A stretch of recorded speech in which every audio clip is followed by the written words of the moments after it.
Hi, and welcome to another video. So today we're going to be talking about sharing and taking turns. Sharing and taking turns are very important social skills that can help your child to be ready when they come to school. This video is going to be in line with our PBIS expectations here at McInnes. So remember, our 3 expectations are be responsible, be respectful, and be safe. When you do those 3 things, we're doing our Bobcat best. We strive to always do our Bobcat best here at McInnes. By the end of today's video, here are the things that you should walk away with.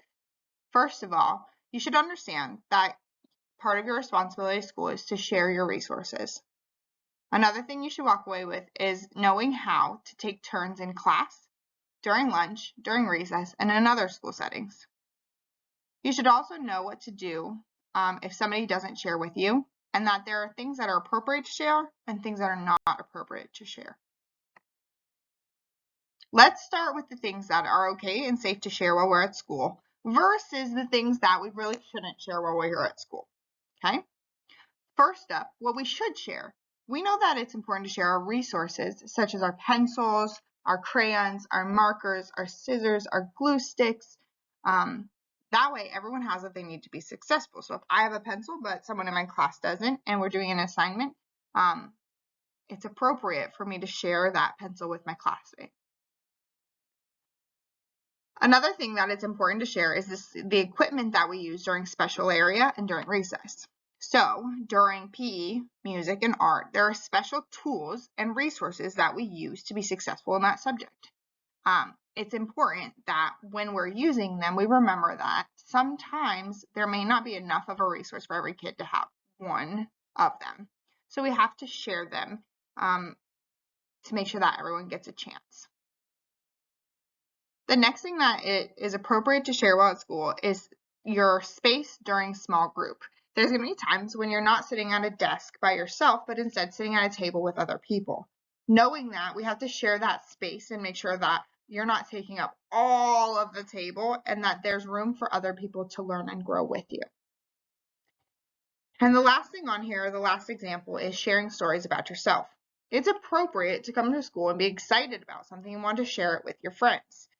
So you can share school-safe stories about things that you did over the weekend, and that's entirely appropriate. Now let's talk about some of the things that we wouldn't share while we're at school. The first one is actually very important, and that is food from your lunch. So at school, there's 2 main reasons why we don't share food. The first one is because when we share food, we're also sharing our germs, okay? When we're putting things in our mouth, our germs then are on our hands, and when we go to share that, we're giving those germs to somebody else, and that can cause people to get sick. So we don't want to do that. We want to not share our food while we're at school. Another reason we don't share food at school is because sometimes some people have what's called an unknown allergy. And that can mean that they're allergic. That means when they eat the food, their body can't handle it and it starts to affect them negatively. Another thing that we don't share is money that comes from home. So if you are given money and you bring it to school, it's not appropriate for you to then take that money and give it to your friend. Next is toys and personal belongings from home. This kind of goes in line with money as well. So your toys that you have at your house, it's not appropriate for you to bring those to school and then give them to somebody else.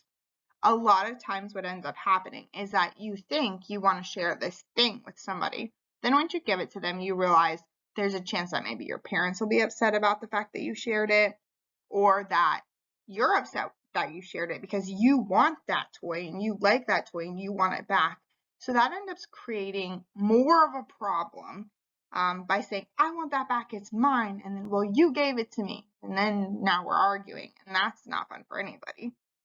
So this goes not just with toys, but other things like jewelry or special belongings such as like lanyards or cups or things like that. So we don't share those types of things at school either. Another thing that we don't share at school is our personal space. So that means that we pay attention to people's body boundaries and to their bubble around them, and we don't share that. So we don't let other people into our personal space, and we don't get into other people's personal space. Now, the last one that's important that we make sure we're not sharing is rumors. Now, rumors are stories. It's okay to share stories about yourself, but it's not okay to tell stories about other people that may or may not be true. So, a story about somebody that may or may not be true is called a rumor.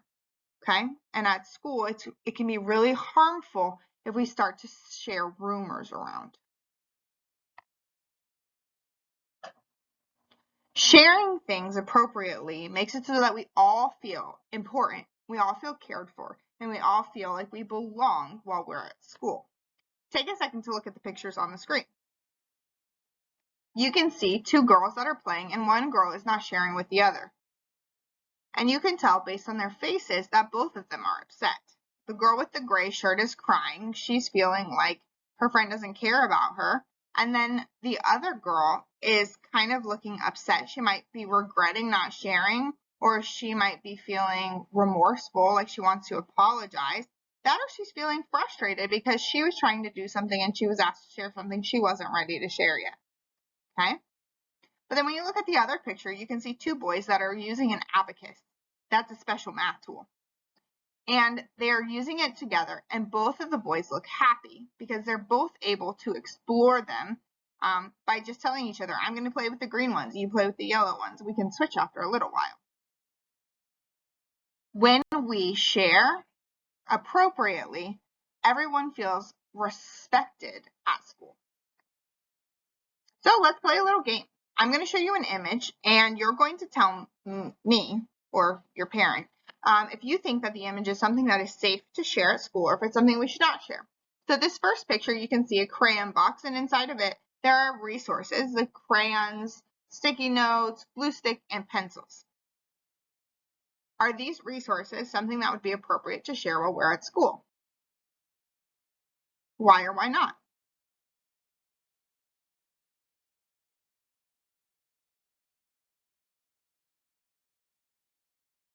Yeah. Everything in this crayon box is something that is okay to share while we're at school. Sharing our resources helps everyone to be able to do their work. And when everyone's able to do their work, they're able to learn and grow. And usually, when you're learning and growing, you're feeling very happy. Take a look at the next image. On the screen, you can see two lunches. One is a school lunch, and the other is a lunch from home. Is it okay for us to share these items while we're at school?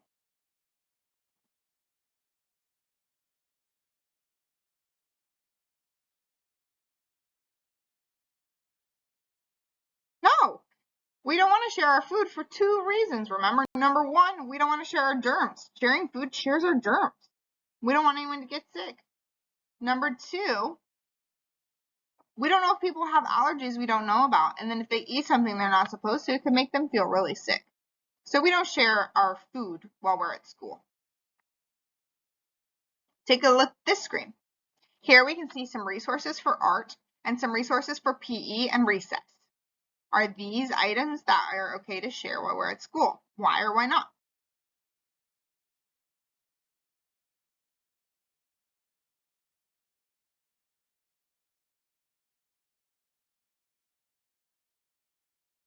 Yes. So these items are all safe to share at school. In fact, you're going to be asked to share them. Now let's talk about what do we do if someone isn't sharing with me, okay? We're going to talk about problem solving like a pro. Now, when somebody decides to say no when you ask to share for them, there are a few steps of things that we could do, okay? So on the screen it says responding the right way when things don't go your way. The first thing that we do when somebody says no, they don't want to share for us, is we stop and think, am I being fair? Sometimes you might be asking your friend to share something with you that isn't safe to share while you're at school. Like if you're asking them for food while you're at lunch and they have your favorite kind of chips and you may really, really want them. But you're asking them to share something that they've been told is not safe to share at school. So you have to stop and think, am I being fair? If you're not being fair, then you can apologize and say, I'm sorry. I know you're not supposed to share your chips with me while we're at school. Let's say that you are being fair and you're asking them to share something you're supposed to share, like your teacher gave you crayons for your table and they're supposed to be sharing those crayons with you. and they're using the green crayon and you need it, you can say, when can I have a turn? Maybe they just need to finish coloring what they're coloring, and they'll say, let me finish coloring this giraffe, and then I'll give you the crayon. Okay? So using when can I have a turn is a way to make sure your friends know that they need to share with you.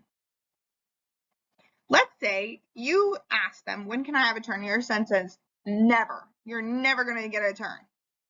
Now you can tell them how you're feeling.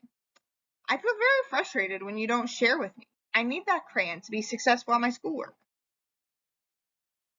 Now, if that doesn't work, there are two other options, okay? You can do something else or ask for help. Now, if you're being told that you need to use a resource to complete your schoolwork and your friend isn't sharing it with you, you can raise your hand and ask your teacher for some support. You can say, Miss Dale, I need help. I need a green crayon, but so-and-so's not sharing it with me. Your teacher might be able to say, here's an extra green crayon, or they might be able to help you get a turn, okay? Sometimes, though, if you're playing recess or something and you're trying to share a resource and you don't really feel like you need help, you can just choose to do something else. So if somebody's jump roping and they're not sharing the jump rope, instead you can go use the hula hoop, okay? Let's talk a little bit about taking turns. Taking turns is similar to sharing, only when you're sharing something, usually you have an object that you and one other person are passing back and forth. When you're doing taking turns, it means that there are multiple people trying to do one thing, and they all take one turn at doing that thing before the line goes back in order. On the picture, you can see children in line taking turns at a slide. You'll notice that all 4 children are very happy, even the children that are waiting for the slide. At school, we take turns a lot. Taking turns helps us be respectful so that everyone gets a turn. It helps us be responsible by following our school procedures, and it helps us be safe and ensures that nobody gets hurt. Taking turns is one of the ways we can do our Bobcat best. I want you to think for a minute, when might be a time at school where I have to take turns? You can pause the video here to have a conversation about when you would take turns at school. Welcome back. So you just had a conversation about when you might have to take turns at school. Let's think about the different options.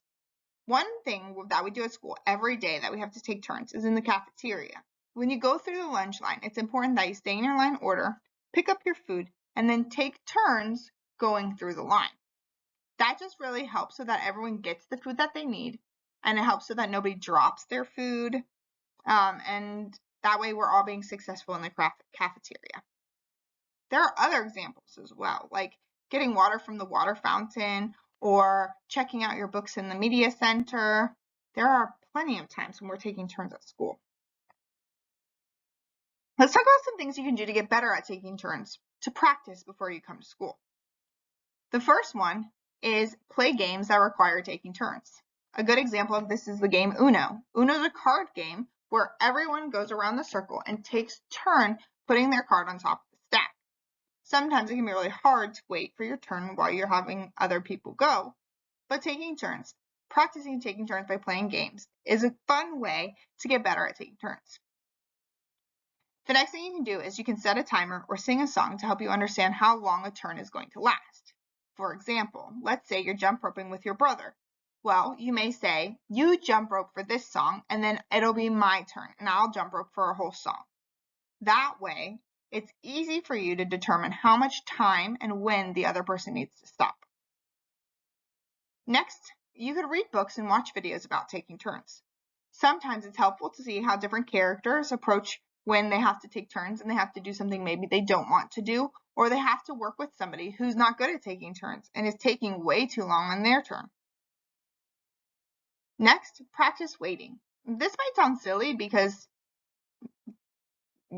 practice waiting, but it can work.